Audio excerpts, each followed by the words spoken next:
All right, we're live. Right. A little bit later than I'm usually right on the money when we go live, but I was a little bit off. We've been running around. It sounds like everybody's been running around like a chicken with their head cut off.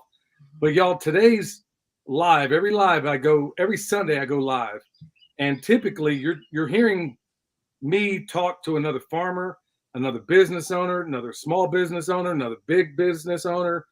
And lately you've been seeing a theme as of late where I'm saying, hey, we need to create our own economy. We need to be giving each other business. And I've hit this thing, I think, between the podcast, which, by the way, if you want to check it out, it's called the Permaculture Pimpcast.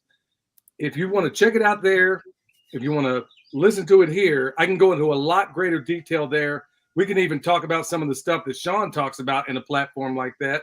A lot of what we're going to get into this, y'all, because it's going to be pretty wild. And let me see, his compadre just showed up. Hey, Joel, There we go. Hey, what's up, y'all? So, folks out there, this is going to be a very different show, something very different you've never seen me do before.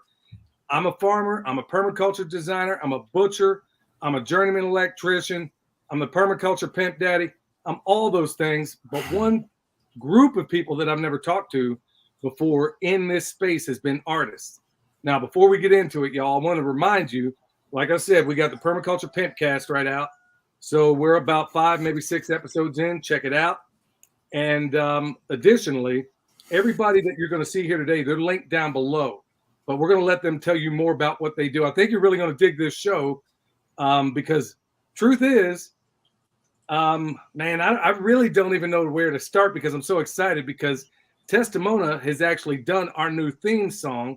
And I was just jamming just a little while ago to a style of music that I swore I wouldn't like. And that was by Joel. I sat there, dude, I listened to Bigfoot a little while ago. And I swear I listened to Shut Up and Drive about 7 times, man. I know this sounds absolutely crazy. And we'll get into that in a minute, but I want to start with Tess first. Folks, if you've seen our new song that goes into our YouTube videos, you'll notice that it's distinctly different. It's not what we've been cut and pasting from Epidemic Sound, and we're not going to use them anymore. We're going to phase all that out, and we're going to start using real artists. Not to say that the people producing there aren't, but you know what? I'm not paying them. I get to pay the people whose music I use, and so that's what this should be all about. So, Tess, why don't you tell everybody what you do, who you are, and what brought you to this work? Ooh, okay. So my name is Tess. My artist name is Tesstamona. I am a singer and songwriter in the hip hop, lo-fi, and blues genres primarily. I also go by the alias The Great Silencing for my writing, which is mostly intel, blogging, soon to be a podcast, a lot of vlogging. So very much in that space. When it comes to music, what got me into music actually is a bit of a strange story. I was always writing lyrics as a kid. That was kind of my only coping mechanism. I did have a lot of challenges, one could say, growing up. But I got carried away when I was young into street life, and I got hooked on drugs. And when I finally got off of them, I was almost 21. And at that point, I was like a full blown heroin addict. I had just gotten out of jail. I had been wanting to change my life for years, and I wasn't able to. A few things happened that were kind of dramatic, and that gave me the segue to change my life. And I had this moment when I first got sober. And I told myself, because there was this weird rumor in the drug culture going around where it was like nobody ever gets past 90 days if they try to quit. They used to refer to it as the wall. And they say no one ever gets over the wall. And so I had that in my head, and I was like, you know what, if I can make it, because when I got sober, all my lyric writing came back, like the songs would just flood my head, but I never had any self-confidence. So I never in my life tried singing. So I was like, you know what, I'm going to make myself a deal. If I can make it past 90 days without relapsing and dying, then I'm going to force myself to go to that community college, join that choir class, and start singing. And if I can sing, then I'm going to start actually doing something with all these lyrics. So long story short, I mean, I've been sober almost 13 years now. I've been making music pretty much that entire time. I did make it to Over the Wall, the 90-day mark. And I found out I could sing by walking into a community college where they had like choir and stuff like that. And they made you do solos. And I was like, well, I guess I'll just go first and we'll just find out if I can do it or not. And that's how it started, honestly. And then I started recording music when I was still living in a halfway house. So that's how I got, I mean, it saved my life. That's how I got started, but I wanted to use it as a tool to, you know, transmute everything that I had been through in life to be of service to others. So kind of like a way to get certain messages out. You know what I mean? Yeah, I do. I mean, I can't think of a more powerful way to start this whole thing. Hey, y'all, anybody on the way in, please hit that thumbs up. I want to give a shout out to all the friends out there, everybody listening. SOE is in the house. Bobby Yay, Spags. I love SOE. Yep, check out Spags Unlimited and all the usuals, folks. I thank you all for checking us out. I think you're going to dig tonight. Like I said, this is light years away from anything I've ever done before, at least in this realm. On talk radio, when I was doing that, you know, this was not uncommon. But in this, we have a very specific genre, and it typically has to do with permaculture and farming and things of that nature. But as of late, for those of you just getting in, as of late, I've been going nuts about the whole notion of creating our own economies and supporting each other. From everything I wear to the T-shirt I'm wearing, this came from Eric Sider, to the shoes on my feet. I try as best I can. So I'm trying to live by example. And I'm asking, pleading with everybody out there, instead of handing your money over to Walmart, maybe hand it over to somebody like Tess, Joel, or Chris. Now, we'll get into those guys in a minute, but I want to say real quick, I met Tess out at the Self-Reliance Festival, and it was at the very end of it. I didn't know you. You didn't know me. You had apparently spoken to my son. Mm-hmm. Yeah, we had a mutual associate in common. Yeah, it was really awesome. What blew my mind is here I was out there at my booth, and apparently you came, checked us out, and then I guess you went over and bought an EMP shield. Yeah, we installed it there too in like the 100-degree heat. Okay, well, I knew right then and there, I think we're going to get along just fine. Which, by the way, we didn't plan this. So, hey, anybody needs an EMP shield, check us out down below. You can even go to the website. We're going to get back to Tess in a minute. Now, Joel and Sean, I got to say, man, I was sitting here when my son hooked me up with you guys. I was like, man, I don't know, dude. These guys ain't farmers. They never done anything like that I can tell. But I was listening to your podcast, man. And I'm like, I don't know how much of what you guys talk on there that we can get into right now and maintain a YouTube channel. I think you know where I'm going with this. But honestly, folks, it is an entertaining. In fact, the very thing I'm trying to replicate in the podcast we're doing, these guys are doing. I mean, we're kind of shadowing one another, at least the vibe I think they're going with and what we're going with too. They're talking about pretty deep stuff, but they're also saying it in a way that's really entertaining to listen to. And then when you throw in the music component at the end, I was like, I listened to the one. In fact, the one I just got finished listening to before we got here was, man, I don't know if I can get, dude, if I say this, I'm probably going to cut this feed. But basically, it was your podcast before your last one. And it dealt with the sweet and sour sniffles. I call it that. And what's likely to come. But hey, y'all, go there, check these guys out. They got a really ballin' podcast. It's called Kill the Mockingbird, unless I got it wrong.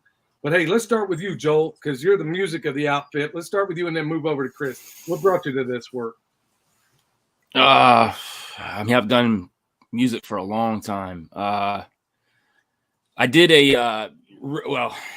Van Tesla really started about a year and a half ago. My partner, Quan, he and I have done music for about 3 years. And really, we had flirted with the idea of Van Tesla. He's a big Nikola Tesla fan, and I'm a big Van Gogh fan. So that's kind of where the name comes from. Really, a couple of artists that were, you know, in their own fields were very misunderstood and really got their stuff stolen from them. So in a lot of ways, and they weren't really recognized until after their death. And I he and I were talking one day. I think we were just having a conversation, and we just kind of joked around at the fact that we kind of feel that way sometimes, that you put out all this great art and you want people to appreciate it. But a lot of times, you know, especially if you're going against the grain, you don't get really, you don't hit that vein of people like you want to. And even before that, you know, he and I were doing music. It wasn't completely like it is now. And I came from a field of, you know, very different background. I came up through the church, but I was a pastor. Kind of, you know, bucked against that system. Started doing music, really went down a path of, you know, what I'm against now, which is crazy. So that's how I connected with Tony Merkel from the Confessionals. A producer of mine sent him my music, and Tony will tell you the story better than anybody, but he was taking a crap, and he was got the DM, and he was like, this is going to be garbage like everything else people send me. And he listened to the first album, the first Fantastic album. He was pretty blown away. So he reached out, and that's how I got on his podcast. I talked about my background. You know, I'm a former Freemason, a lot of things I've been involved in. So for me, I have a background and I understand how this stuff operates better than anybody. And it's a good background for me to have, because I did seek that fame and that money and power and that people want that are in the industry. And I understand that the industry, that people don't understand, the industry is built on these tenets, and you don't get to certain levels without compromising yourself or willingly selling a piece of yourself or whatever they require. It's a fact. It's not a conspiracy. So that's where I came from and what I started building with Quan. And then when like 2020 hit, it opened up. I mean, he and I were like, we're doing this and we're going to run our mouths to the fullest extent. We're not holding anything back. And I think you know that by listening to the music. We don't hold anything back. If anything, we definitely have a lot of people that hit me up and I can't believe you're saying that. And I'm like, until they shut me down, I'm going to say whatever the hell I want to. So, I mean, me is, and I know Tess is going to know, because we met based on, or I'll put it this way, our conversation flourished a little bit based on what I'm about to say right now. And when I was listening to the lyrics, that's why I went back and listened to it. It was like, and I don't listen to a whole lot of hip hop, frankly. I'm so busy as a farmer, I don't listen to a whole lot of music anyway. And when I do, by and large, I can't take that stuff off the shelf because it's just garbage to me. And when I heard you, I was like, I wonder if people react to this guy the same way they reacted the first time I played Immortal Technique for somebody, where they say, oh, die, you know, because you're dropping some tactical nukes in your lyrics and also in you guys' podcast. And I'm like, I wonder how many people are even catching what you're saying, but hopefully, and that's why I had to go back and listen. And then I realized I'm listening to it. When I listen to podcasts, I'm listening twice the speed. So I'm like, man, how am I missing all this? This dude talks fast. Then I go back and I realize, okay, I got to slow this thing down. So that is, I mean, honestly, I was thoroughly impressed with what you have in there. There was a groove to it that I like, and I'd like to use some of that music in the podcast we do. So let's move on over to Sean. The one person in this entire thing right now that looks like he ought to be broadcasting. Okay, tell us about yourself, bro. What brought you to this work? Well, like, I've been doing music since I was 16. So like I started and I like everything. I do everything on accident. Like, I didn't want to start rapping. Someone just told me to do it. And I was like, I guess I'll try. And then I did that. And then people were telling me to do a podcast for a long time. And they were like, you talk a lot, man. You should do a podcast. And I was like, well, I do like to talk. And then 2020 happened. And then I've always been deep in researching stuff. And I've been really anti-system. Like you said, Immortal Technique. Like, I'm a big underground guy. So I've researched a lot of stuff. And when 2020 hit, I was like, you know what? I'm just going to start something. And then I got the name Kill the Mockingbirds and just started running with it. And then a year later, met Joel, and just recently, actually, like a couple months ago, finally, me and Joel had done a couple podcasts together. I had him featured on, and I was like, hey, man, you want to just make this a permanent thing? And then we did, and then now we're just hitting the floor running. Do you guys broadcast together, or do you do it from different locations? Different locations. Okay, because it sounds like you're in the same studio, man. Folks, if you haven't checked it out, I mean, it's going to be. I hate the word conspiracy theory, origins of it. I'm not going to say that. We can say the word conspiracy without then adding theory to it. At least I know that I can. So let's go on back to Tess. Folks, getting back to that economy and employing people that might be in an untraditional way. Okay, as a farmer, you're thinking, okay, as a farmer, he's got this he needs to pay for. He's got this he needs to pay for. They got that they got to pay for. But what you didn't think about, or what I never really exposed, was the fact that, you know what, I don't want anything off the shelf if I can possibly get it. And if I can get something made custom by going to a legit artist like the ones you see right here, right now, that's exactly what I'm going to do. So I know a lot of people got to go to Epidemic Sound. And that's what we were doing for the longest time. Like I said, I'm not doing it anymore. I'll pay what I need to pay to employ an artist to go produce what I want. Now, Tess, I reached out to you when we were at this festival, and I'll be honest with you, I've reached out to a number of people in the past, and they've all come up short. They never actually did what they said they were going to do. You were the first one that actually, not just from the very beginning, I told you what the concept was. Maybe you can get into that and how you arrived at it. And then you put together lyrics. And when you did, I know for a fact that you must have watched what we produced at this channel, because there's no way you could have put that together. There's little subtleties that you picked up that only I or William or Michelle or anybody at this farm would even know about. So how did you go about doing that? And yeah, why don't you just break that down for us?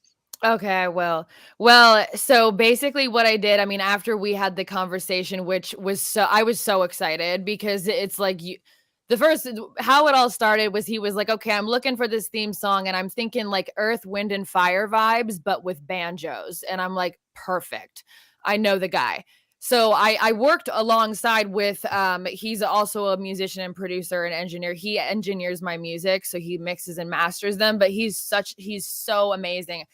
I was like, he'll do it, and he can do the tracks, and me and him will have a talk, no problem, which is no problem at all. And then I was like, I'll, write the song and sing the vocals, and then shoot it back to him. He'll wrap it up, send it to Billy, boom, we're done. But as far as how I wrote the song, so it started while I was at a laundromat, and I brought a backpack full of stuff, a notebook, and I went onto your YouTube channel, put on my headphones, started doing my laundry, and you have about 2 years worth of videos. So I spent a few hours on your YouTube channel, and I was going through, like, I wanted to make sure I got, like, definitely the recent stuff, but also stuff like from when you first started, because I wanted to be able to observe like your progression, your brand, your mission, like the soul behind it, like what is moving Perma Pastures Farms. So when I was writing down notes, they weren't lyrics at first. It was literally just like what you said, little nuances. Like I was like, because I would notice, you'll say you have little catchphrases or little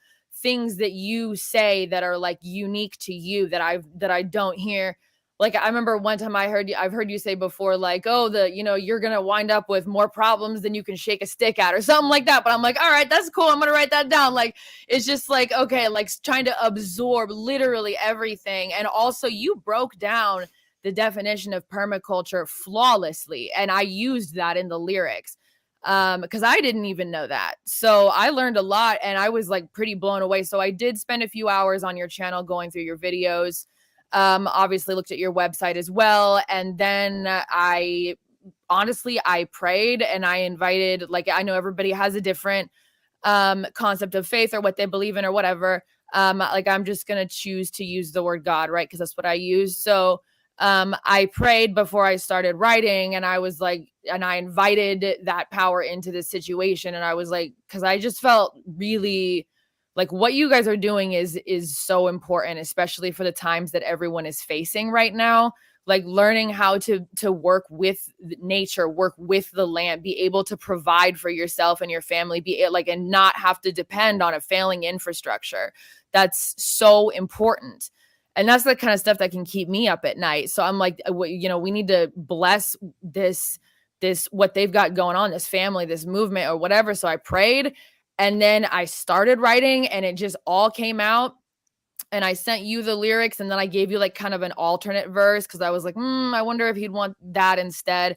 But then, you went with the first version. So I was like, cool. I recorded it. You approved that. And then, then we had a song basically. But it basically the longest it took was just going through, about 2 years of videos and absorbing. But once that was in my head and then once I prayed, I don't think it was an accident that it came out as quickly as it did because it didn't take me that long to write that. And then as far as like melody or whatever, I just riffed it basically and it just came together. So yeah. Well, I was floored by the fact that you actually, every step of the way, you made me aware of what you were doing. But folks, the bigger point that I'm trying to make right here at this point is support. We tend to think within the farming movement and every other movement that, hey, we got to support one another. Well, there's other people outside there too. And if you're going to have a brand, if you're going to have a channel, if you're going to have a YouTube, you're going to have a podcast. Well, we live in a world where everybody's trying to be a copy, even though we've all been born originals. Mm-hmm. So why am I going to sit here and keep pulling stuff off the shelf when I can reach out to somebody, possibly help them out, and at the same time they can help me out and create and further my brand, And so, Tess, I mean, I'm floored at what you were able to do, and it was a joy to really be able to work with you. So I can't thank you enough for that. Joel and Sean, I'm sorry. Man, I don't know how to ask you boys some questions without getting us knocked off of here, dude. But their last podcast, man, you guys, what I loved about it is I actually was kind of cutting and pasting through a bunch of them. What I really loved about is that you guys hit everything imaginable on that given subject.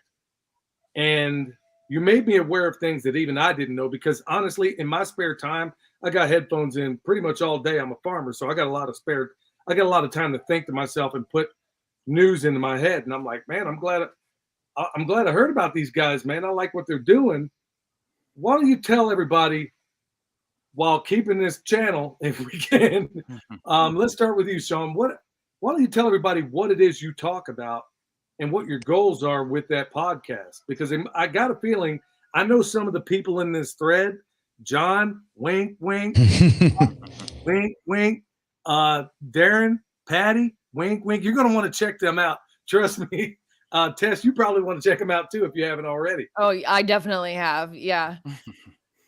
So, Sean, why don't you give us a rundown of what you guys are talking about? Well, we'll pretty much, like you said, we'll touch everything. But like when I started this whole podcast, what I wanted to start doing was deciphering propaganda, right? Like, because I saw what was going on in 2020, and I was like, man, that doesn't make sense. Like they would say stuff, for instance, when they would talk about like, hey, there's a trailer full of like, bodies stacking up.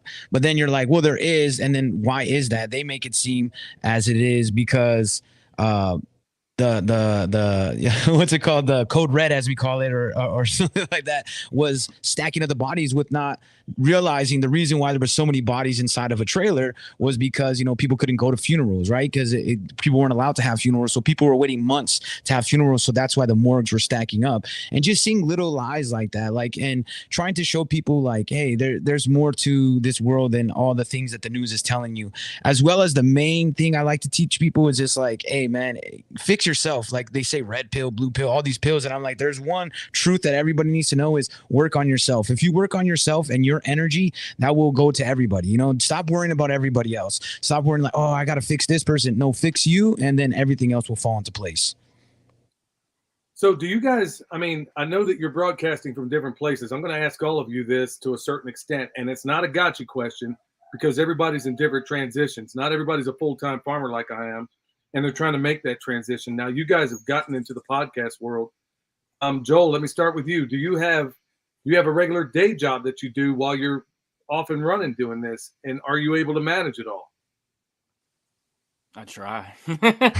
Yeah, I got a regular day job. I go to, fortunately enough, it still allows me to have time for all the other things I need to do. But sometimes, yeah, for sure, when you're trying to build and create something that you can become self-sufficient, without the system, it's tough because you work on one job and then you're getting off and then you work on another job. I mean, Sean and I talk about all the time. I mean, we get ready for our podcast, but we're not just doing our podcast. We get invited on to other people's podcasts too. So we do those podcasts, and then I'm writing music. So I'm working on one album right now that's for the documentary for Legion of Legends, which I'm also a part of. So I also hunt cryptids on the side with Tony Merkel, and we go all across the nation hunting cryptids. So we've got a huge documentary coming out in like 2-3 months where we went out to Utah, and I guess I could say we were in the Skinwalker vicinity. That's all I'm going to say for now. I'm not going to go into too deep of detail about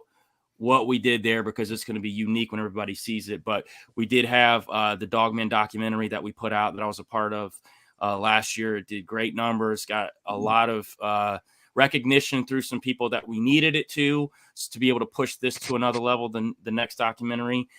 So yeah, I'm hunting cryptids. I'm writing music. I got 2 albums I'm working on right now, podcasting galore, and then I work. And, it is tough, but, you'll never get to a precipice of where you want to get to in life if you're not putting in the work. And that's with whatever, that you're doing, whether you're farming, whether you're making music, whether you're, building something else that's outside of the system. It takes hard work, but it also takes people believing in what you're doing too. And I'm fortunate enough, and Sean's fortunate enough, and I know Tesstamona as well, from what I can tell, we're fortunate enough to have people that believe in what we're doing because we have a good product, plus we have a good message, and we hope that people latch onto that and then tell other people. I think that's how the grassroots movement grows, especially in this counterculture movement that's becoming bigger and bigger right now because people are tired of the mainstream narrative. People are tired of listening to, what others are telling them to do and getting blocked and banned from everything for just speaking the truth, not, going over the top or being hateful to people, but just speaking, facts. And then it becomes not a fact. And then it becomes, you're getting silenced. And we're hoping, by what we're building with everything we're doing, that it creates something that, we want to make monetary value off of it so we can, create more for people and help build the movement. Absolutely. There's part of that. That's true. And it takes other people believing in you to get there. But it's also letting people know that, hey, there's people out there that are talented, that are fighting for you, that have talent in stuff that you wouldn't normally hear. People listen to my music and they're blown away because it sounds very mainstream as far as like what the sound is.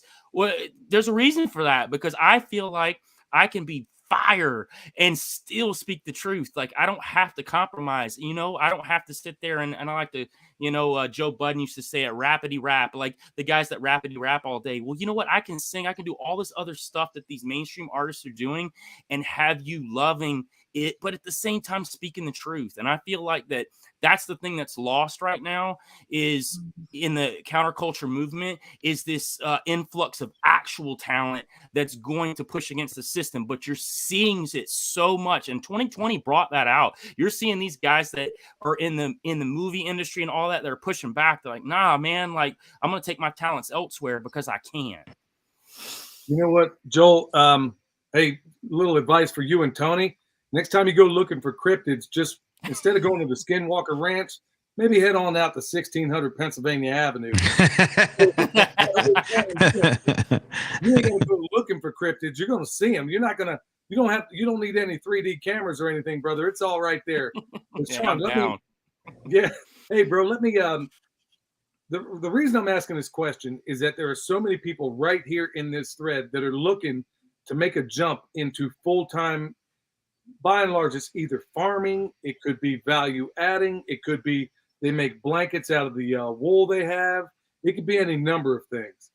And everybody tends not to see, because I'm not going to say I'm where I want to be, but I'm definitely not where I was when I was working a 9 to 5 and farming at the same time. So I want to ask you also, because this is a great benefit, not only to the people in the chat right now, but by the way, y'all, if you're in there, please hit that thumbs up. It helps us. It helps whatever algorithm is, I'm told. So hit that thumbs up. But let me hit you up too, bro. Do you have a day job? And are you looking to make some sort of transition into doing this full time? Yeah, I work at a warehouse. Yeah, I'm a warehouse worker. So yeah, I do want to spin this off. Like I do music. I've done music for a long time. And then really the podcast has pushed me like, and yeah, I do burn the candle at both ends. Like I'm up doing editing videos, promotions. I do all the album art. Like I'm pretty much trying to do all of it because I want to make it unique. And to piggyback off what Joel says, I think because I know that in this whole scene, whether it's conspiracy, truther, or even news media, I think people are looking for genuine people. They're tired of people putting on a persona. They want that person that seems genuine. That if you talk to me on a podcast and you talk to me in real life, it's the same. There's no difference. And I think that's what people want. They're tired of people having this fake image of like building themselves up. They want real people. And if anybody is thinking about, I think you just got to keep pushing until it breaks. You know, like whether it's selling something on OfferUp or anything, or Etsy or anything like that, whatever your thing is, just keep perfecting it and pushing it out there, and eventually it's going to get you where you want to be, especially if you're really passionate about it and put in the extra work. It does, sometimes it sucks. Like, you know, I get sleepless nights. I have 4 hours sleep, sometimes 3 hours sleep, got to wake up, go to work, but I know that it's building to something that will eventually get me to where I always tell myself, like, eventually you'll get a lot of sleep when you're dead, so might as well get it out while you can. I think that's great, man. And that's the beauty about all this is that, you know, the one thing I think all of us have in common right here is that I don't think any of us right here are afraid of hard work. I know I've already seen it in Tesstamona, and I know you guys are also burning the candle at both ends. But then again, I want to go back to this thing. I'll ask you the same question here in a moment, Tess. But I just want to say that the things you don't pay for are worth exactly what you didn't pay for them. That's why when I'm listening to your podcast, I'm listening to your version, your take on what happened in the world, as opposed to this idiot on Fox News or some prostitute on CNN or whatever else. You guys don't have a history of lying to me. So as I'm listening to what you're saying and I'm hearing your perspective on it, I'm thinking, okay, I like this, or maybe I see it a different way here. Maybe we're on the same path here.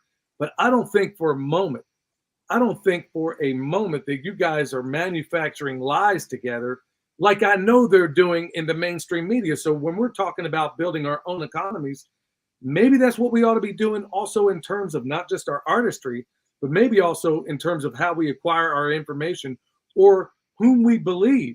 Because frankly, if you had a friend who lied to you 1/100th to the extent that these mainstream prostitutes do, they could tell you the sun rose in the east and you would go out and look for it. But somehow, some way, through appeal to authority, we just believe all these morons and these prostitutes right there just because they're wearing a suit and tie or because they're on a TV screen. So we buy that nonsensical appeal to authority. So that's what I love about what you guys are doing. And I want to, don't think we're not going to talk about some of what you guys do, because look, I'm going to risk getting thrown off of here because I'm listening to you guys and I'm like, that's what I'm talking about. That's my dog. That's my music at the end. And I'm like, hold up, man. This song is awesome. So anyway, Tess, I know you're busy. We have a mutual friend, Nicole Sauce, and she spoke highly of you. And, I was thoroughly impressed that you actually did everything. In fact, not only did you do what you said you were going to do, you did twice as much as I thought you were going to do. And for that, I'm grateful and I'm thankful. And so it was a joy to be able to employ you to some extent. But I want to ask, because there's a whole lot of people that are in that midway point trying to get to that brass ring they think is the American dream. And I suspect you're doing that too. Now, clearly, you're an artist and you spend a lot of time doing it. So do you have a day job in the meantime, or is this what you're doing full time? So I do not have a regular 9 to 5. I am primarily I do a lot of different things. So I'm primarily a gig worker. So when it comes to any kind of money that's not coming from music, it's either, I drive for Uber, I drive for Grubhub. I live in Nashville and there's constantly events. So there's always gig work. Not even necessarily like me going and performing all the time, but we have big acts that come through, and I'm contracted like as an independent contractor through a lot of the event staffing agencies or brand ambassador agencies. And I mean, minimum wage in Tennessee is really low, but housing costs and food costs and gas and all that stuff is high. So I tend to stick to jobs like that because, you know, it pays a lot more and you don't have to work as much and you pick your hours, but there's always something happening like every week. So I'm able to actually make that work. And then I just fill in the blank with Uber and Grubhub. And I've been doing that. And then I also clean houses too. So I just kind of do all those things and then like work it around my music. But yeah, mostly is brand ambassadorship or event staff for large events like, you know, Bill Burr, Kevin Hart, those people come through to do their shows. I'm one of the people at the door probably taking your ticket or, you know, whatever. Like it depends on the week. But I worked in restaurants for 16 years. I also did a number of years working as a social worker at homeless shelters and drug and alcohol treatment centers. And I'm just like, I'm kind of done with that. So I would rather be able to make my own schedule and just kind of get in, get the money, you know, and then get out and get back to the music and get back to the writing, get back to the blog, get back to the the vlog, the podcast, whatever. But especially so the music right now, because I do have 2 albums that I'm working on as well. So you're doing what you have to, so you can do what you want to, is what I'm Yeah. Like I'm not somebody that has a lot of money, but I make enough to where I can survive. And then the trade-off for that, because there are a lot of people that don't like doing that because they're like, well, I want to have more money because I have more options. I'm like, yeah, I get that totally. I want to have more money too. You know what I mean? But I just have a specific way of what I'm trying to do. So the trade-off for me having a little less money and just kind of getting by is that I have more control over my time. So that's the deal I make with being an independent contractor and doing like a bunch of different things and working for a bunch of different companies or whatever, as opposed to just like a solid 9 to 5. Now, as far as doing, I got to ask this question. It may be a little bit out of bounds, but I got to know. Now, you're, like you said, money ain't exactly growing on trees right now. I get it. But you bought an EMP shield out there. I did. Okay. Now, it sounds like you're a girl that's got her priorities in line because if I'm down to my last $300, I don't know. Maybe I'd buy, I'm not sure what I would do, but I got to know the thinking behind that because I know you're very intelligent and that sounds like an intelligent purchase, but I want to know what made you do that. I mean, I've been into preparedness for a while, but especially as of recently, I've had a look. I know we don't want to crash your channel, so I'll be careful with what I say. But let's just say I've been paying attention to certain documents and certain trends and certain events, and I also kind of keep eyes on the grid in this country, the power grid, and just certain things that you're right, like we can't get into on this channel. And so that was a like grid down situations or situations where there's no comms or situation where a vehicle might not work or a situation like I've actually been in situations where I've been stuck in an inner city things. It was an SHTF scenario 100%. The exits to the city got blocked off. I was there by myself. Like it's not something I want to deal with again. So I think ahead and I kind of pay attention to the writings on the wall, if you will. So when I saw the EMP shield, I'm like, well, I need that, and I'll be honest, like, okay, so the EMP shield, like it was a couple $100 that made a dent that I am still recovering from. Like some people can, and I took it out of my savings account. So some people can like drop a couple $100 on something and be fine. It made a dent. And I'm still kind of like bouncing back from it. And it obviously, it just means you have to work more. But it was something, I mean, that's why I have money saved and why I've been putting money into a savings account for years. I mean, it's not like I have a lot in there, but I had enough to buy an EMP shield and not go hungry that month. So, but yeah, I mean, I need my vehicle to be working. I need it to be protected just because, we all might have our preparedness plans. I'm not personally at the stage yet where I'm on a homestead. That is the long game for sure, but I'm not there yet. So if I am in a certain situation, like I do have a plan if various scenarios go down, all of them require me needing to use my vehicle. So like that thing needs to be in good shape. It's also how I make my money for half the things I do. So yeah, I needed that EMP shield as soon as I saw it. I was like, I don't regret that purchase at all. Not at At all. least, well, I think like I said, you're a forward thinker, no doubt about that. So, man, gig worker. I didn't even know what that was until today. A gig worker. I thought, I had this great idea years ago when I was still working as a journeyman electrician. That you know what, man. I mean, I just one of them crazy thoughts. I was like, man, I'm fat and out of shape and I'm old, but man, I bet I can make a killing working as a man dancer at a nursing home. Out there, I thought that's what a gig worker was, man. I go out there and dance with these old timers, man, and they make it rain. They make it rain for somebody like me. But a gig worker is a person that works legit gigs. Okay, I didn't know that. Yeah.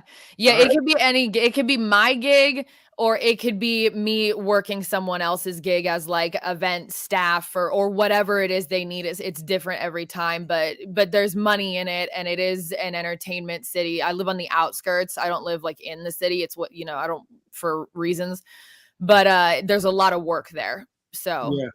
Well, I heard some of the interview you did with John and Nicole, and I think I know why you don't live in cities anymore. yeah. LA area. So Joel, like I said, you're at that transition, and Sean as well. Let me start with you in terms of preparedness because that's a big component of what we cover a lot on this channel. Also, I'm listening to what you guys are talking about, and it sounds like if I could ever get everybody here on the Permaculture Pimpcast where we could speak a little more freely, I would love for y'all to go into great detail about the things that we can't currently talk about. But in light of what y'all do talk about on there, clearly this world is on a knife's edge in so many different ways. You're working a day job. You got these aspirations and dreams. And by the way, y'all, dreams must be implemented with deeds. That's what I'm saying. There ain't no, you got to put something in. You got to put in work. And everybody here is doing that very thing. So with that said, are you, before you go into the studio and record anything, are you thinking if you got your beans and bullets on point? Or how's this working for you, bro? Yeah.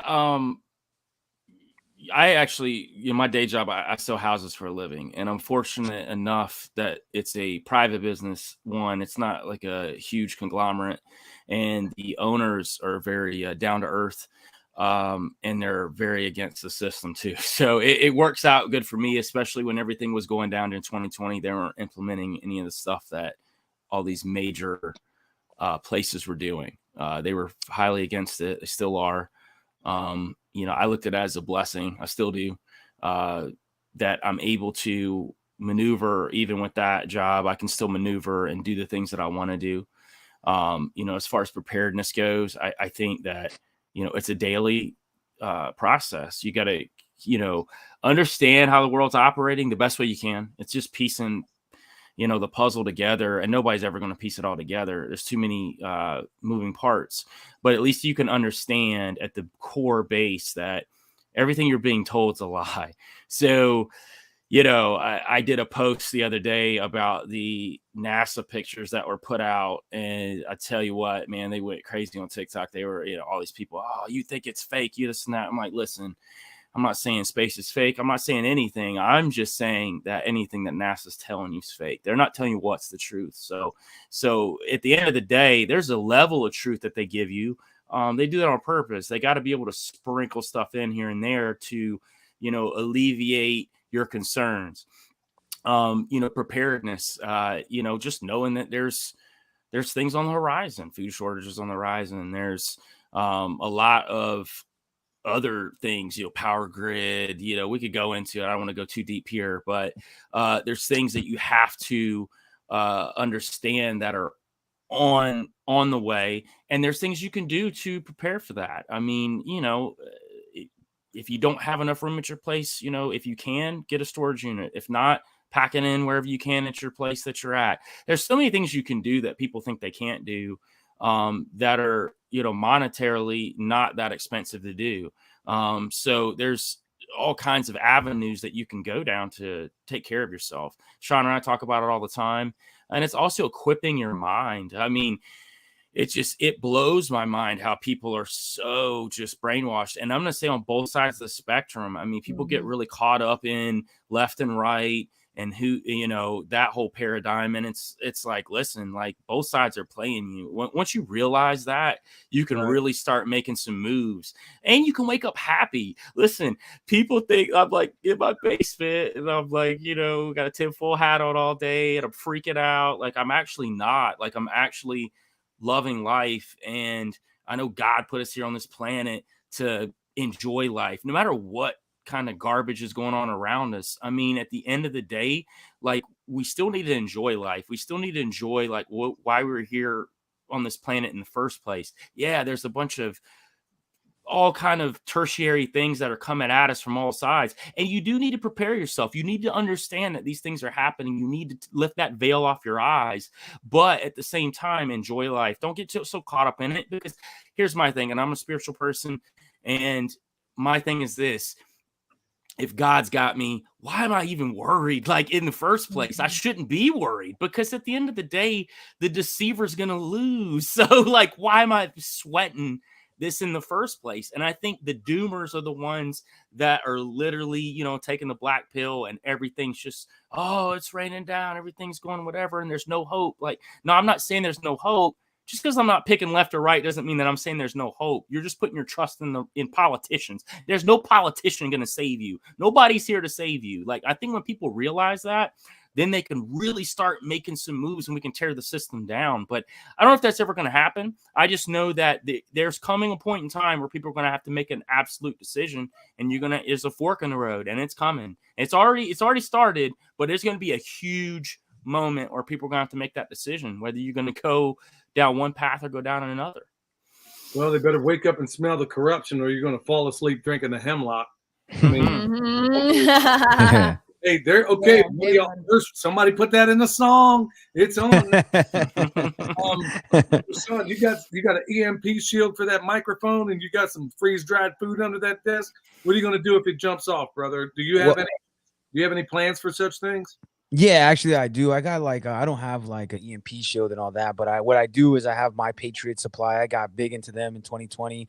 I got my food, and then I got my networking. To me, networking is the biggest thing. I know people that have a little bit of everything. I know people that do a little bit of farming. I got people that got more ammunition and weaponry than me. That and we have plans. Like I have a couple plans. Like I'm in Michigan, so we have a couple going up north. If a couple spots up there, and if we can't go that way, we got a couple spots in Mexico that we're, I got a few people that are in my connections that we talk about going places and really just networking with people. And I know that I'm good at talking to people. Like personally, me, I've been to jail, I've been locked up, and that actually taught me how I can talk to anybody. And like people were like, oh man, were you scared? In jail, not prison, so it's a lot different.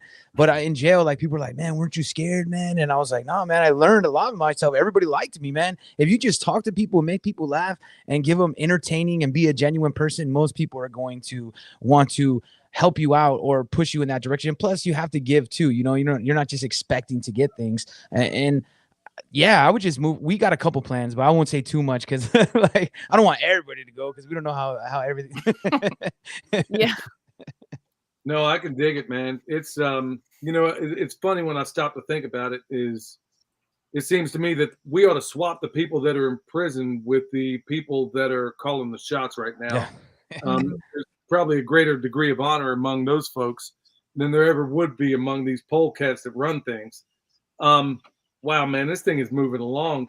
Tess, I want you to, like I said, by the way, y'all, everybody out there, if you're checking this out, please hit the thumbs up. Like I said, this is a very, very different live than I've ever done before. And if you're just getting in here, let me just kind of lay it out real quick. You're probably thinking, whoa, what do you mean? He's talking to musicians and podcasters and stuff like that. Well, the idea being is that the music you didn't pay for is worth exactly what you didn't pay for. Better yet, the music you didn't find or look for, if it was played to you, if it was programmed, if it came to you through programming, then what is it worth? I'm not saying there's not some good songs out there that haven't been played over the radio, but I'm saying the best songs have never been played on the radio, at least in my opinion. Well, the best news, the best entertainment, you're not going to hear on terrestrial radio. So we got right here congregated at this place at this time right now, 3 different artists, one of which that I've actually had the pleasure of employing to create our new theme song. And with the permission of some of these others too, I would love to be able on my podcast and through the, well, maybe not, I don't know if I could get away with it on YouTube, but on through the podcast, you know, it's not just buying each other's products, y'all. It's using each other's products as well. And if it's intellectual property, who says we can't use that either? You know, these guys have a podcast that is really worth checking out. It really is. It's entertaining. It's had me cracking up a couple of times, and it made me think. They're talking about things that I am very well acquainted with, and I'm learning something on it. So go check them out. Kill the Mockingbird podcast. Tess, what's on your end? You've already completed the album, as I understand it so far, right? Do you have any? I know that you have a lot of things going on in the works as far as what's going on with your artistry and the things that you're doing. Is there a way for you to monetize that? Are you looking to monetize it, or is it more of a therapy for you? Is it something you ever look to make a career out of? Oh, 100%. 100%. It is not a hobby at all. So yeah, I have 2 separate albums in the works. I had to like really cut down like and stop myself because I went through a phase where I like couldn't stop writing songs, and it was like 5 a day, and I'm like, this is way too, like, you guys are nodding because you get it. And I'm like, this is too much or whatever, but so much was coming through me. And so I'm like, do I have 3 albums or should I just do 2? Like what? You know, because my brain just gets like I have so much to say about literally everything. So so I had to cap it. It started at 41 songs, okay, but now it's technically 43. But I capped it. So I'm just recording now, and I'm recording every day. Like right now, I'm out of town right now. I'm in a hotel room, and I have my mic and my recording set up over there in the corner because I don't even have enough time to take a 2-day weekend off from recording. It has to be done like every single day. But so I have a few that I'm releasing as singles, probably within 3 weeks. The first one will come out. But yeah, I have 1 album. But I mean, both 100%, like everything I put out, I want to monetize, whether that comes in the form of like, I don't know, a possible sync placement, situations like, you know, the one that you and I had, performances, gigs, festivals, collabs.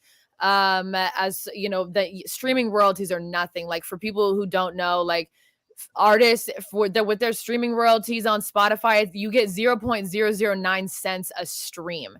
So like if you want to support an artist, definitely like run them up on Spotify or whatever. But the best way to support an artist, unless they're selling their stuff like straight off their website, is to like buy it from Bandcamp or buy it from iTunes, because they take like is an actual purchase and they take the least amount, especially Bandcamp. So there are a lot of ways to monetize with your music, but it is a numbers game. But luckily I have 43 songs and 2 pretty clear concepts. 1 album concept is a little more personal. It is in honor of my former fiance who died in the fall, because we did spend like, you know, almost half our lives together. And we kind of, you know, we grew up kind of rough, and one of us made it out and the other one ultimately lost his life due to it. So I need to speak on that. And there's a lot of people in this world right now that like, there's a lot of messages to extract. So like there's something in there for everybody.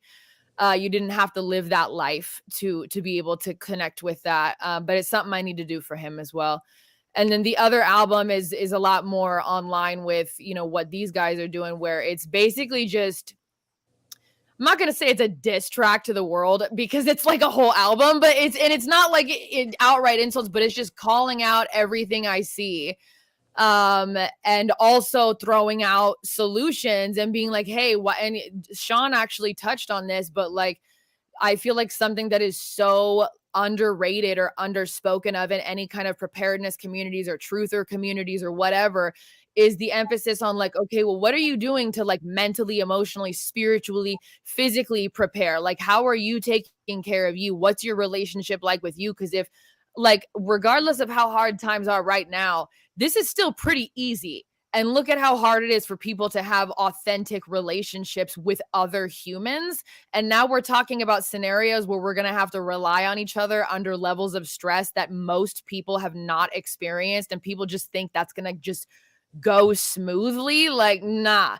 So people need to, you know, make sure that their stuff is in check. And anything I talk about is stuff that I've been through and worked through and am working through. And I'll be very open about it too. I'm not just like throwing stuff out there that I'm just, you know, guessing. It's stuff I have real hands-on experience with, but I mean, I'll probably get in trouble for it.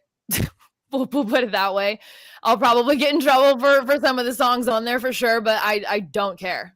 I'm doing it anyway. So, Well, that's the nature of art, as I understand it. Is there a chance now, Joel? If you don't mind me asking, unless you're in an undisclosed location for reasons of security, are you? So I know Sean is in Michigan. Where are you located? I'm in Ohio. I'm in Cincinnati. Okay, so I was just wondering, is there a chance there might be a collaboration even among artists? Like maybe, I don't know, Tess and Joel put something out there. I mean, It's already in the works. What? Yeah, we've already been talking. Yeah, I was joking, bro. I didn't know that was legit. Okay. Yeah, we've been back and forth. I love her stuff. I listen to it. You know, she listened to our stuff. She liked it a lot. She's going to be on the soundtrack for the Cryptid film that's coming out, and she's also going to be on Van Tesla 2 with myself and Quan. So it's going to be. She's definitely locked in for 2. I'm sure we'll do more work together. I think it's important when you have artists at, you know, certain calibers that can work together to create. I think it's important because one thing you don't want to do, especially with the kind of music that we do and the message that we're putting out there, is be pretentious. Like, you don't want to sit there and act like, oh, I'm better than everybody else. Like, we're scraping, because in this industry, it's already tough enough. But then when you're speaking against the narrative and you're going against the grain, it's even tougher. And I'm not saying that you can't have a huge following. I mean, there's guys out there that are blowing up that have gone against the grain, but it took a lot of hard work and harder work to get to a place to where the people that are the silent majority latched onto them. And I think that you have to connect with other people that are in a similar situation as you.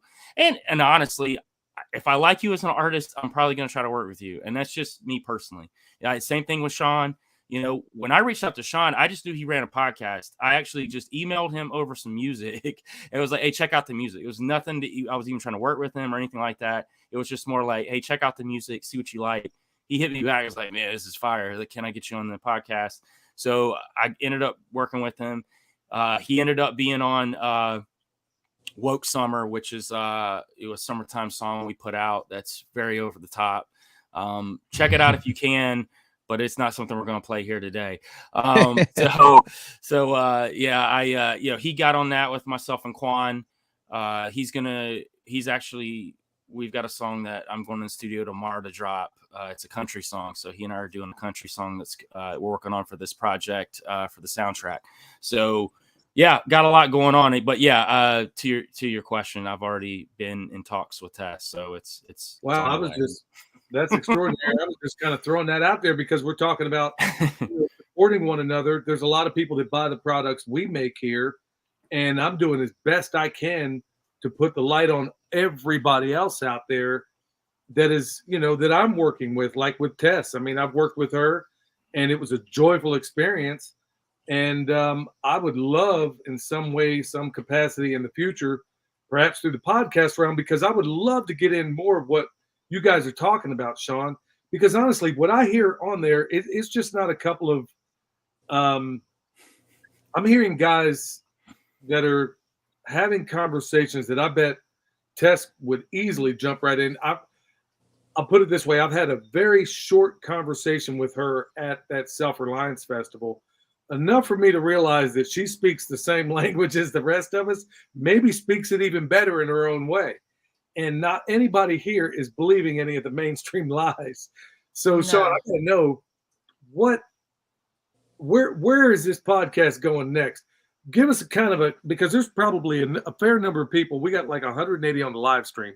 If it's like any other live stream, it'll probably get thousands more later on. So I think we piqued everybody's interest enough to know, why don't you give them a rundown of what you guys have talked about, and maybe give them a rundown of where you're going to talk about. I even heard you say that you guys are kind of done. You're going to take off the training wheels and start getting on some guests. When I think, honestly, the show's great with just you two. If you didn't have anybody else on there, I thought it was just fantastic. But yeah, why don't you give everybody a rundown of what you've discussed? And there's going to be some folks out there, y'all. Hey, there's going to be folks out there that are going to say, look, dude, I'm jumping off, and that's your business. That's fine. But nobody's going to say that I've been unoriginal in the guests that I've had on. So, Sean, sorry about that, bro. Sorry to monologue. Yeah, well, basically, like I said, I started out with like Deciphering the Media. I'm a big No Agenda fan. I've listened to No Agenda. That's like one of my favorite podcasts. Kind of inspired me to get into this. And what they do is they break down media, like kind of show you what they're talking about, like in a jokingly way. Because it's like, I don't want people to be all doom and gloom, like everything's all the world is falling, the sky is falling. You know, it's funny to me. I think if you have to laugh at it, you know, like they say, if you don't laugh, you cry, right? Like now we're just trying to build, and we actually started getting on guests. This is we'll have our third guest right this week, Joel. Third, yeah. And we want to lift other people's podcasts as well, like what you're doing, Billy. Same kind of thing. That's how I kind of started doing this. Like I've had my Instagram, I built that up pretty big at one point, got nuked. Built my YouTubes up pretty big, got them nuked. Like so censorship, but to me, I just laugh it off. I don't really care. Like I think it's just a badge of honor. And that censorship makes us want to push to the limits and like have people that we find interesting and their podcasts, and we want to push them out to the world. Artists, podcasters, preparers, like that people can talk to and go, maybe they can go learn something from them and put their, like they may have 100 followers or 200, you know what I mean? Just to give that network more of a feel instead of not just being us, because it's not just about me, it's about bettering humanity. And I think that's just treating people right and lifting people up, because the mainstream media is not going to put your commercial on, you know what I mean? They're not going to help you sell your shirts, they're not going to help you. All the companies that we work with or have them on, it's people that we personally like, that we would go hang out with in person, not just random people just to have the star power.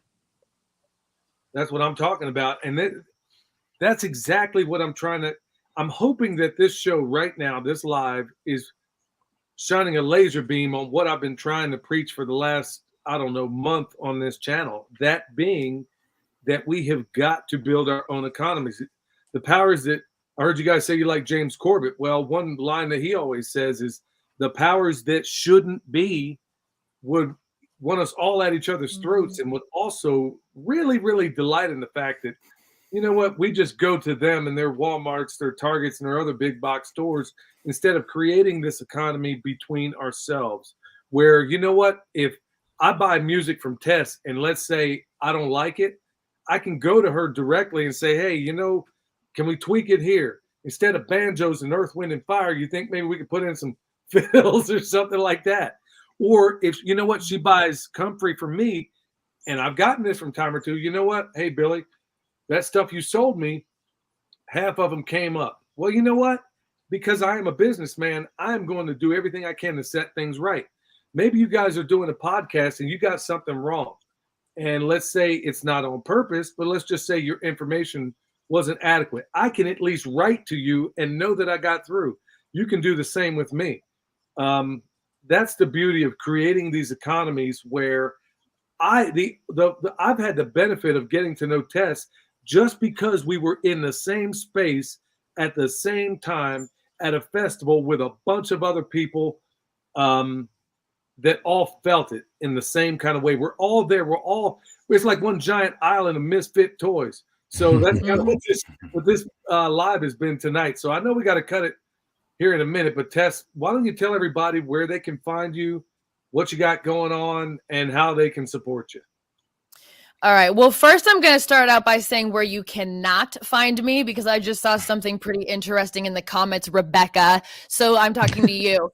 So no, I do not have an OnlyFans. If I did, and I was that kind of woman, I wouldn't need to drive Uber or bring people their food from Grubhub, would I? So here's the deal. A couple weeks ago, somebody, which this happens to like everybody on Instagram, if you're a female or if you are an artist, like impersonator account, somebody made an account called Tesstamona_backup. If you read, it doesn't even have any posts. If you read the bio, it says, click to subscribe to my fans only link for spicy surprises. Like, it's like the most broken English, makes no sense. I don't talk like that.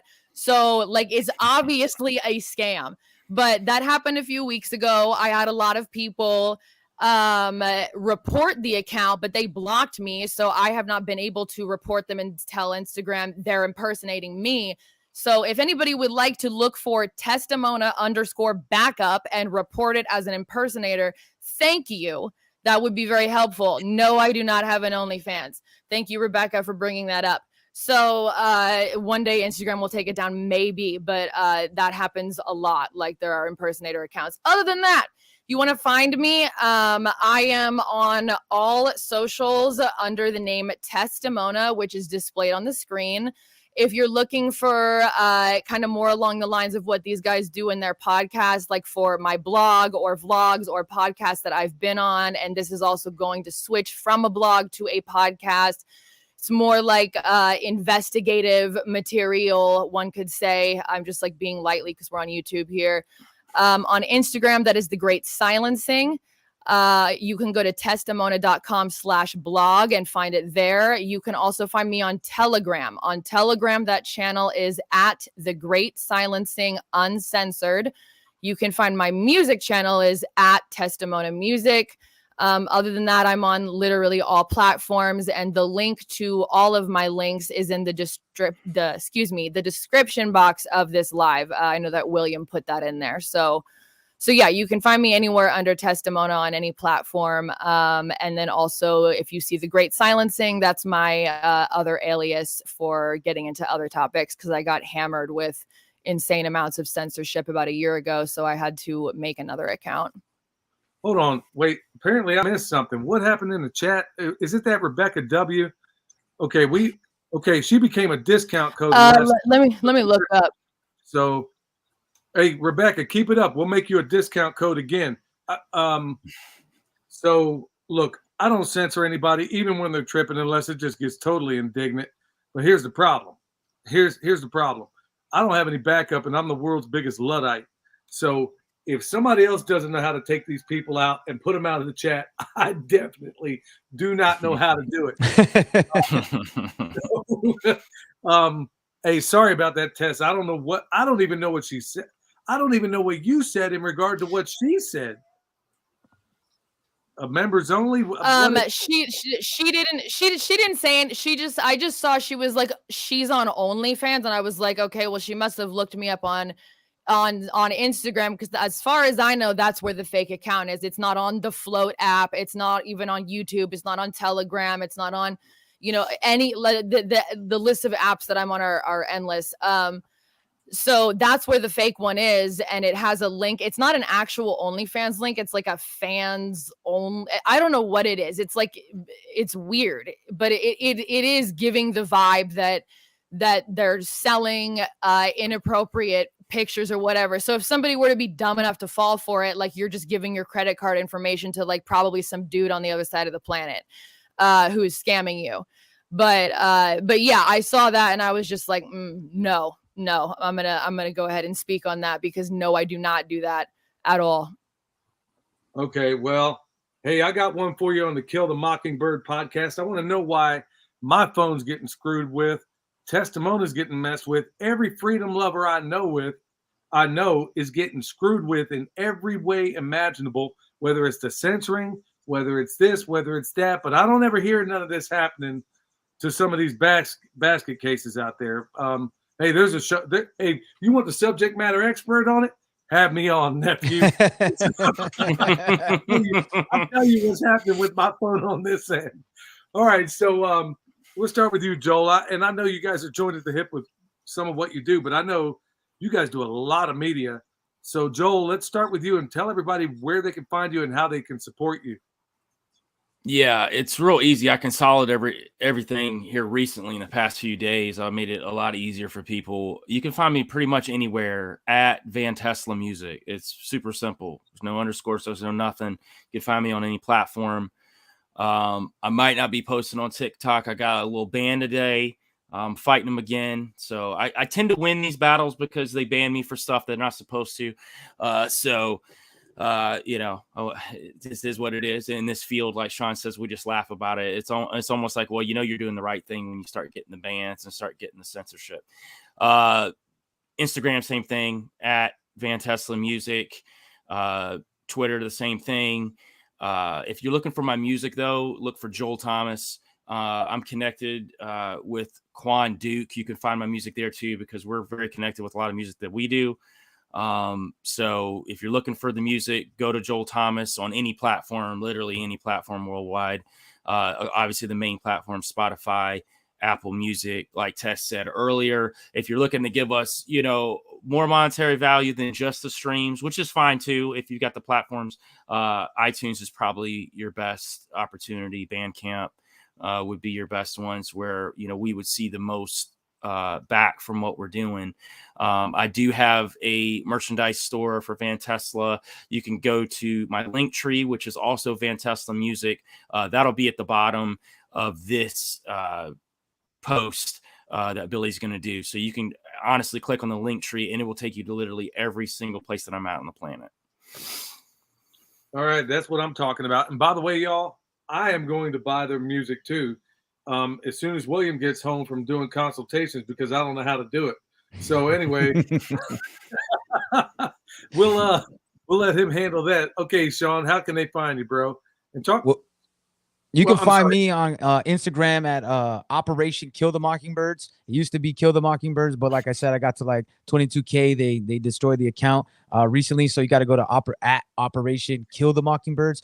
But it's Kill the Mockingbirds on Telegram, and also Killer of Mockingbirds on Instagram, because we're constantly making new accounts because we try to stay ahead of the game. But if you're looking for the podcast, you can find us on any podcasting platform, whether it's Apple, Spotify, et cetera, as Kill the Mockingbirds. Hey, y'all. And the people out there in the chat, I want to thank you so much. I know there's a ton of things you could be doing on a Sunday night, and you always come in here and you say what's up, and to the people that are going to be watching afterwards, thank you so much for checking them out. But please check these artists out and support them in every way you can. Like I said, I'm going to buy their music, and I have worked with Tess already. If you're just getting in here, you don't know what you're missing in so many different ways when you're just, if all you're doing is like back when I was working with my tools, they put on terrestrial radio, and the thing I'd hate most was listening to these songs that came out.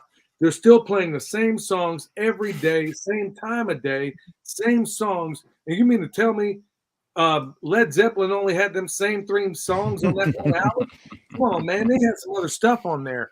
But that's all they're playing. There's a reason they call it programming. Getting outside of the box and finding people like this that are doing astonishing things, that are putting out excellent and they're tangible. You can reach out there, you can send them, you can interview them on a live like right now. So how cool is that? And honestly, you might be able to work with them too. So maybe I can work with all of them, and we get that podcast, the Permaculture Pimpcast, outfitted all the way it should be. So like I said, Billy, yes, sir. We got to try to get you booked on the show too. We already got Tess booked on the Kill a Mockingbird show. We got to have you guys come on there and break down permaculture for our audience. We'd love to have you on there. Well, you know what? I can speak. I'm very adept at a lot of the subjects you guys are already talking about. I can't do it in this platform, as you well know. And that's one thing with the podcast. That's part of the reason why we even started the podcast, so we can go into greater detail to show people and tell people how they can grow their food more effectively. But also, there was a lot of times in this platform that I am biting my teeth when I'm listening to you guys, and I'm like, hey, man, or I'm listening to Tess on hers, and she's, by the way, Tess, you're very good, and you'll be good at a podcast where she's dropping this stuff out, very lucid. I mean, just dropping manhole covers on the head of anybody out there who's falling in line with, the status quo. And that's one thing I do like about the podcast world is that, honestly, I could go into so much more detail about what I do, and you guys and gals can go into more detail about what you do with me. And that's why I'm trying to use this YouTube platform as a demonstration site where you can see how I put in a forest, or a food forest, how I put in an orchard, how we graze our animals, how we do this, and how we do it all for free, and how I can convey that. Whereas I can go into much greater detail in that platform and say, okay, I only have this very small snapshot on YouTube that I got to convey this information, but man, I can drop it as deeply as I want in this podcast realm. And I got to say, guys, I am now subscribed to your podcast. I didn't even, until this day, I've been so busy. I knew about you, but I've never had a chance to listen. And I'm like, well, if I'm going to interview these guys, I better start checking this stuff out. And then I'm thinking I'm just going to go in there for a couple of minutes, and then, whoa, hold up. Yeah, man, these guys are talking my language, man. So I was down with that. And then when I started hearing your jams at the end, I'm like, oh, that reminds me of my friend Tess. Man, I think we can all kind of coexist in the same space and exchange some pretty cool ideas. So, yeah, we'll have to get you guys on the Pimpcast. But like you guys got 100 episodes in before you started having guests. Well, I don't think I'm going to wait quite that long. I'll probably get about 10 of them in there because I kind of already know my way around the space and the topic I do. But I can expand and talk about a lot of the things that you guys and gals are talking about. And we can hit it in a way that really just can't be done in this platform. So, folks, thanks so much for tuning in. And I want to thank Tess, Joel, Sean. Hey, please, everybody, do yourself a favor. Go down below, check out their work, subscribe, buy this stuff, and reach out to them. Because unlike the other people out there, they are accessible. You know how I know they're accessible? I'm talking to them right now. So, and you're watching. So, hey, thanks so much, y'all. And I do appreciate you hanging out with me tonight. Thank you. Yeah, thank you. Thank you very much. Thank you.